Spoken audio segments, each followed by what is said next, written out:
I love it when games make their user interface feel like part of the world. So I'm trying to think of the best way to theme my dialogue system for my horror game. In most games, subtitles appear at the bottom of the screen. Disco Elysium had a Twitter-like vertical feed of text that worked really well. Older games had character portraits next to dialogue so you would know who is talking. In Kitten Burst, I used this method and styled it to look like old forum posts. For my game Gangstock, I wanted to try out something more fluid. I'm taking a ton of inspiration from security cam footage, and for the dialogue, I want it styled like closed captions. Kind of makes it feel like someone is transcribing the words being spoken, or adding their own commentary to the footage. I made the words appear one at a time to match what live closed captioning looks like on TV. TV stations actually hire stenographers who type out the words for live events, which is why it appears one word at a time like this. There's a little flashing underscore as an indicator to the player that they can continue to the next line. I also added options to change the font and color based on who is talking or impact. I store it all here in a database, which also has an audio track for each line in case I want to do voice acting. I automatically control how fast the words appear based on the length of each audio track. I think it works really well. Come away, O human child, to the waters and the wild,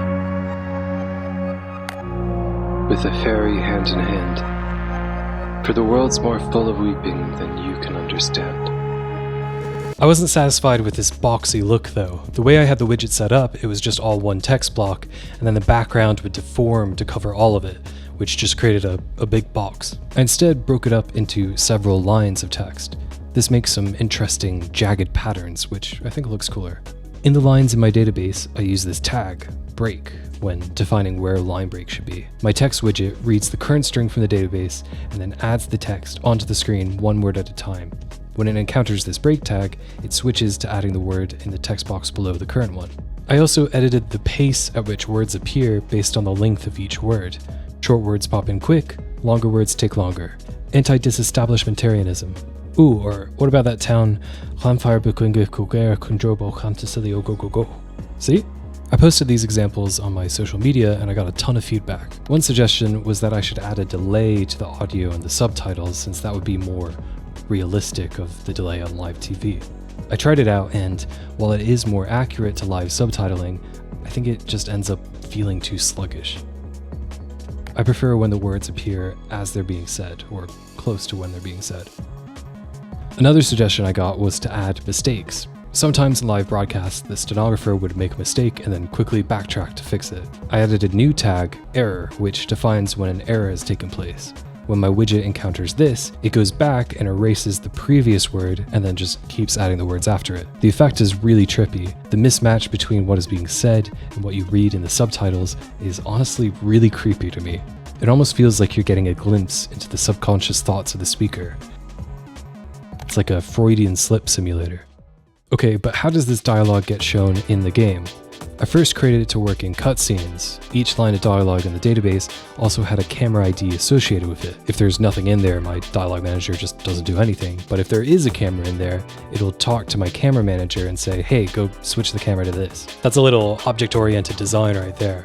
Just have all your systems control themselves and then communicate with each other and make requests. This means that I can tie a string of dialogue with any of the CCTV cameras in the game or any cinematic cameras for cutscenes, and it all just works. However, I want to have dialogue show in gameplay as well.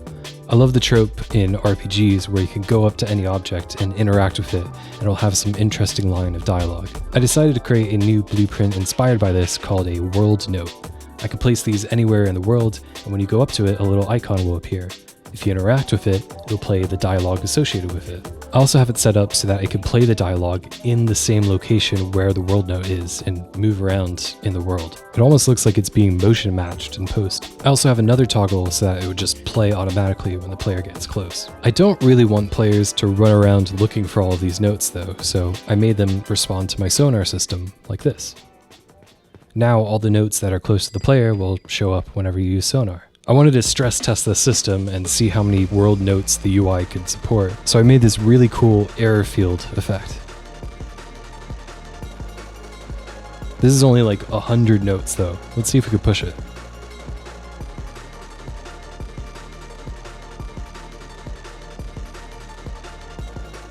Okay, this is this is like 800, and I am starting to see FPS dips, so I probably can't do that in game, but it's holding up better than I expected.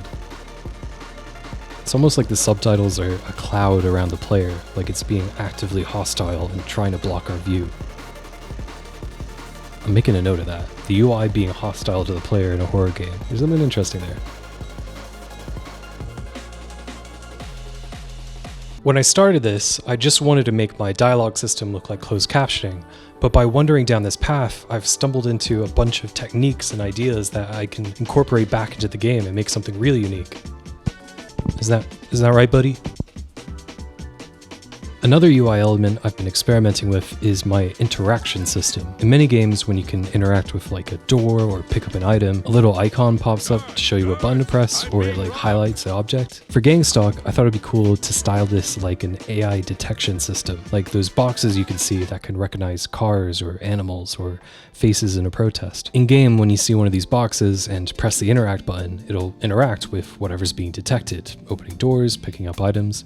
It also interacts with everything at the same time, which I don't see a lot in games, but I think it's really fun, so I'm keeping that. To get these boxes to scale around the item correctly, I added this invisible detection box around all the objects.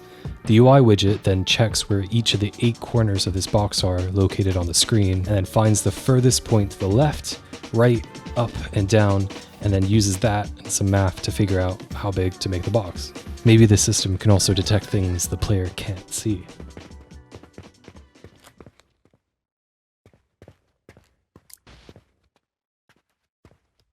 You might have noticed I've been avoiding the word diegetic because I'm not quite sure it fits the criteria here. When something is diegetic, it means it's really part of the world and the characters even have access to it. The most common example is diegetic music. In most films, the soundtrack playing in the background is completely separate from the world the characters are in. It's just a tool to enhance the audience's experience and the emotions of each moment. In the intro to Eyes Wide Shut by Stanley Kubrick, we hear this waltz music playing in the background as a couple dresses up and prepares to go to a party. Honey, you see my wallet? Without any music, this would be a pretty flat scene, but the waltz music enhances it and makes it feel more frantic and pompous. But then, this happens. Tom Cruise just turned off the music. That is diegetic. In my opinion, the best example of a diegetic UI in games is Dead Space. Every bit of UI in that game is something that the main character Isaac can see. All of the menus are holograms in the game that Isaac's looking at. Your guns have ammo counters that display on holograms on the side, and the health bar is an actual indicator on the back of Isaac's suit. Okay, I guess he can't actually see that one, but all of this was done intentionally to immerse the player in the world, and it looks so sick. What I'm doing here in my game is kind of diegetic, but not to that extent. The main character, Cam, here doesn't see any of this because they're the one being recorded on the camera. So maybe it is the perspective of who is watching them and can see this, but I wouldn't call this interaction system diegetic. It's not really an image recognition tool, it's just themed that way. There's different levels of diegeticness and theming that you can use to describe different UIs of games. Skyrim's UI is not diegetic, and in my opinion, it's not really on theme. Its purpose was to be very minimal and modern, to be as clear to the player as possible. Compare that to Oblivion's UI, which also is not diegetic, but is completely on theme. These menus all look like paper scrolls with written text. It's skeuomorphic. Fallout 3's UI is diegetic and on theme. The menu is an actual tool that the player character is wearing, the Pip-Boy, and the retro-futuristic display definitely matches the theme of the game. I guess to complete this diagram, I also need to think of something that is diegetic but not on theme. Maybe something like the Animus in Assassin's Creed. The digital artifacts that the characters in the game can actually see clashes with the theme of the time period. I mean, it's intentional to be contrasting. I don't know. Let me know if you could think of a better example. And this isn't to say that off-theme minimalism is bad. I just think it's a trade-off. Originally, in my game Kitten Burst, I used this fun biome by Kai Beckman for all the menu options, which is sick and on theme, but it's not really legible to be used for like menu buttons. Like you do have to actually read this. So I switched it to a more minimalistic Noto Mono, which is kind of on theme, but it's minimal. It's not as stylized. It's a balance. I also feel like there's levels of how diegetic things can be. Like the Pip-Boy example is diegetic, but we're still suspending some disbelief when the inventory says that you're holding 100 guns and you just pull them out of nowhere.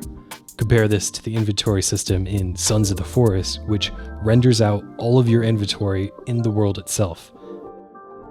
For the UI in Gangstock, I'm aiming to make something that's very on theme and stylized, and maybe like sometimes diegetic.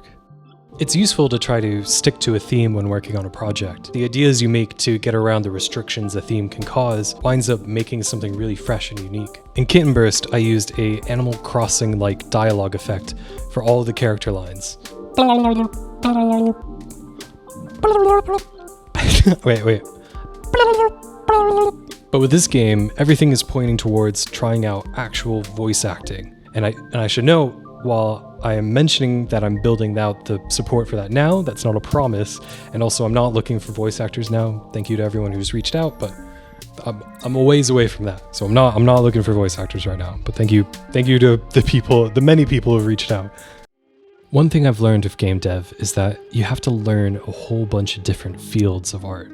Gameplay, UI, 3D modeling, writing, music. The goal is to have all of these different branches of art all complementing each other to create this synesthetic experience. For instance, I've been having a hard time pinning down some of the characters' personalities in the story, but this Freudian slip effect would be so perfect as a character trait for one of them. So in this case, the themes of the story informed how the UI should look and behave, and that behavior informed how a character in the story itself should behave. You can't come up with ideas like that. You have to experiment and discover them. Admittedly, with all of this experimenting, development has gone slower than I was hoping, and I've pushed the date back to 2026. I need more time to work on this project, and I think it deserves more time to work on. I do all of this jam-to-go stuff, game dev, music, videos, in my spare time, which is in short supply, so please be patient. I'm working on it. Honestly, I probably should have announced a release date to begin with, but I want to keep you guys updated with like what my goals and targets are, but everything changes in development of a project. Everything changes. Anyways, I hope you enjoy these game dev diaries, journals, dev videos. I need a name for this series. I don't have a name for it. Anyways, I hope you've enjoyed these game dev videos because I enjoy making them, and I'm going to continue making them as I make progress on Gangstock. Wishlist in the description, like and subscribe, all of that. I'll see you in the next one. I don't have a sign off yet either. I need to come up with something. Right now I just say bye and then fall off the screen. That's been my thing, but that hurts when I do that. But okay. Bye. Ow.